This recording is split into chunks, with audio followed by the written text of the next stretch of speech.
name is Jill Clark and I'm one of the trainers at JBI. The short video that you're about to see is about test-driven development, TDD. It's one of the short demonstrations that we do during the Clean Code course, also known as Software Engineering Development Standards. In this particular video, I'll be taking you stage through a very simple example of how you can use test-driven development in order to build a set of tests alongside the code that you're building. At the end of this practical example, generally on the course, what we do is upload the example and get the students to then spend about 20 minutes adding in an example of their own, just so that they get a chance to try this out. So this is the demonstration part of test-driven development from Clean Code. So the first thing that we do is we go to the Jest webpage, which allows us to do a setup of getting Jest, which is a testing framework, ready to use with JavaScript, which is the language that I'm going to use for the demonstration. So here's the link for it, jestjs.io, and we're looking at the Getting Started page. You can see that we've got people to install the Jest product itself, and this is going to use a folder within my system, which I've already set up in advance. So this is where you get the information from initially. Within this setup, they already give you an example function, which adds up two numbers, and they also give you an example test, which tests the function, which adds up two numbers. Now, this is unit testing, okay? This is the sort of testing that we generally expect all developers to do when they were developing their code for a project. I'm going to close this down now because I've already done this on my machine. So here's what you get if you did that installation from the Jest setup pages. You'd get your node modules, which are all the node dependencies, which will allow Jest to run. You'd also get your function that you're going to be testing, and you get a file with the tests in. This packaging is just all part of the node service, which sets up any of the version dependency information and also sets up which particular product we're using for testing Jest, as I've said. So the next thing that we need in order for this to run is a command line. If you're using an Apple Mac, it'll be the terminal. Again, here's one that I've pre-prepared. What I'm going to do is I'm just going to change my path into the folder that was got all of my testing in. So there's the path that I'm using. And the first thing that I'm going to do is I'm just going to run what I've got in there now, which is the tests that come from the Jest setup page. Okay, so all we need to do is npm node package management, run test. And you can see here that it's run what's already in that folder. So what that's told me is that my existing function and my existing tests are working. You can see there one test has been executed, one test has passed. So that's my starting point. Okay, run the tests with what you've got, even if what you've got is nothing, to make sure that at least the setup and the folder is working okay. So that's great. So now let's go back and let's have a look at what we've already got. So I'm going to open these up. I use Visual Studio Code, but of course any good editor will work. And here's my simple function written in JavaScript, which adds two numbers together and returns the result. Here's my simple test written in Jest. So this requires the function and it runs a simple test. The first part of the test is the title. The second part of the test is the actual test itself that you're going to do. This is human readable. If we call the function and pass across the values 1 and 2 into the parameters, we will expect the result to be 3. Okay, so that's how you read that existing test and the existing function. So let's move on from there. We're going to use test-driven development techniques to add in a new function that divides two numbers.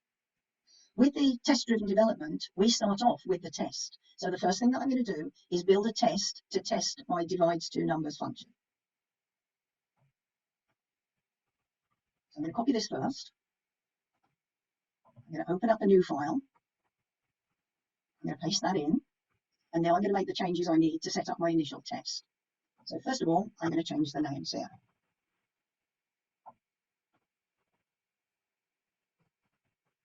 There's always a spelling mistake if someone's watching you, isn't there? Standard practice.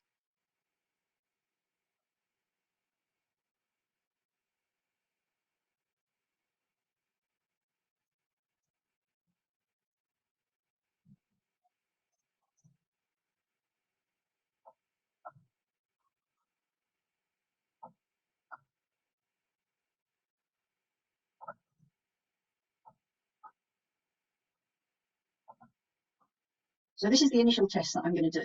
I'm going to give it the title, divides 2 by 1, expects the result to be 2.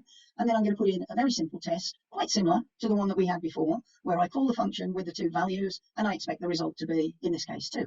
2 divided by 1, 2. I'm going to save this file.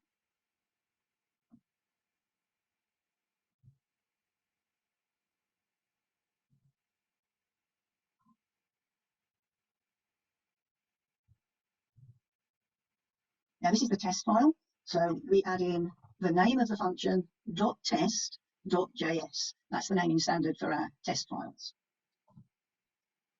Okay, so I've written my test. What I'm going to do now is I'm going to run that test. I know what you're thinking. You're thinking, but it's going to fail. You haven't written the function yet. That's exactly what we're intending with test-driven development. With test-driven development, we have 3 stages that we go through. Okay, red, green, blue. Okay, fail, pass, refactor. So those are the stages. So I'm going to run this, expecting it to fail. I'll tell you why I do that in a moment. Let's run it first and watch it fail. So I'm going to do the same thing. I'm going to run the tests. Okay, so we can see that the original test and function, which adds 2 numbers, has still passed. Great, we haven't broken anything. That's good. So we're testing here to make sure we haven't broken anything we've already done. We're also testing our test. And this is why we run it, knowing that it should fail. Because if we run it and our test passes, then we know that our test would give us a false positive. So when you run it knowing it will fail, you're making sure that it does fail. In other words, you're testing the test to make sure it's been written correctly, so that if there's nothing to test, it does fail. Okay, so we can see that. Let's have a look now and see what the error was that it gave us. You can see here that it can't find the module divide 2 numbers. No surprises. Okay, let's fix that.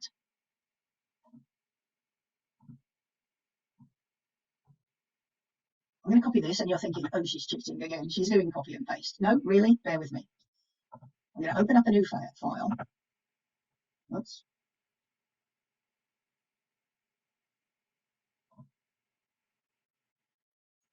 Bear with me. Trust me. All I've got to fix here is the fact that it can't find the function. So actually, I'm not going to leave this like this. What I'm going to do is break it down to the smallest possible thing that fixes the error that it gave me. So have the name that it needs. Yeah. Okay, so you can see here that all I'm doing is I'm fixing the error that the test run gave me. And the error it gave me was, I can't find the function. So here's the function. It doesn't do anything, but here's the function. So that should fix the error. So let's save it.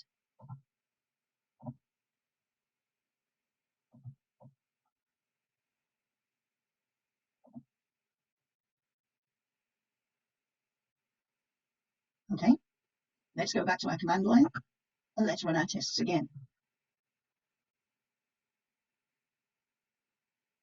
Okay, so here we go.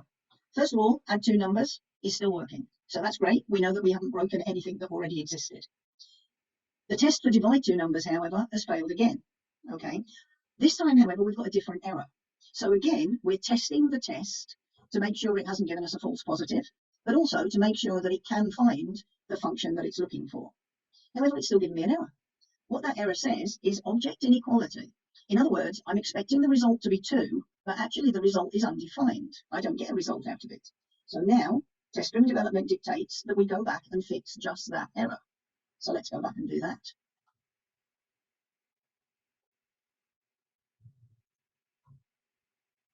Okay, that'll do it. That'll fix the error. Again, you might be thinking, but that's not the functionality that we want. Bear with me. Let me explain how we're doing this. Step by step, stage by stage. One of the things that we're trying to do with test-driven development is provide the minimum amount of code that we need in order to make the test run each time. We're going to fine-tune it as we go along. What you find when you're working with test-driven development is that you start from specific and go to generic. In other words, I return a fixed value. Okay, this is testing my tests again to make sure that they work if they get the correct value back. So this time we're making sure that the test does give us a positive when we're expecting the positive. However, from the functionality point of view, that's not nearly generic enough, is it? I want to be able to pass 2 numbers across and have it return a result based on those 2 numbers. So I give it a specific value just to test that the test is okay. But then I change it to a generic value to make sure that the function is okay. So let's run this again. I'm going to save it, and then I'm going to run my tests again.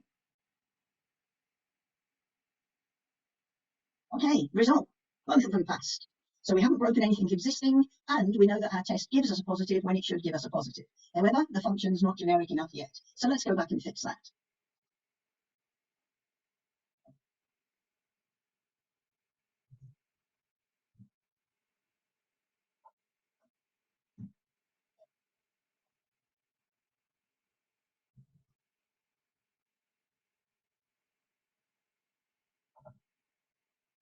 Okay, so now I've made the function more generic.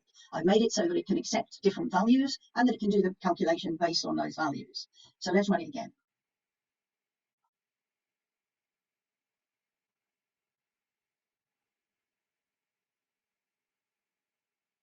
Perfect.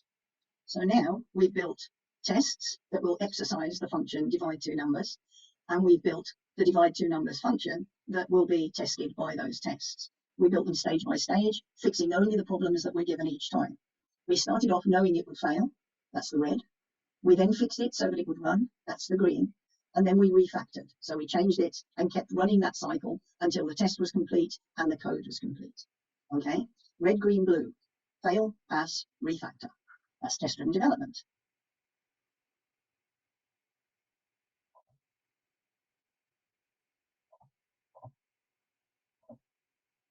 What we normally do in the course now is we normally pass across a copy of those files to the attendees on the course, and we give them 20 minutes to build another test and little bit of code. One of these standards that we talk about in our clean code course is robust coding standards. So we'll be talking about building your code so that it manages errors elegantly and efficiently. And what I get them to do now is to add in a test to see what happens if you divide something by 0. And then refactor the code so that we build in the error handling that manages that failure elegantly. Okay, thank you for watching the video. Goodbye.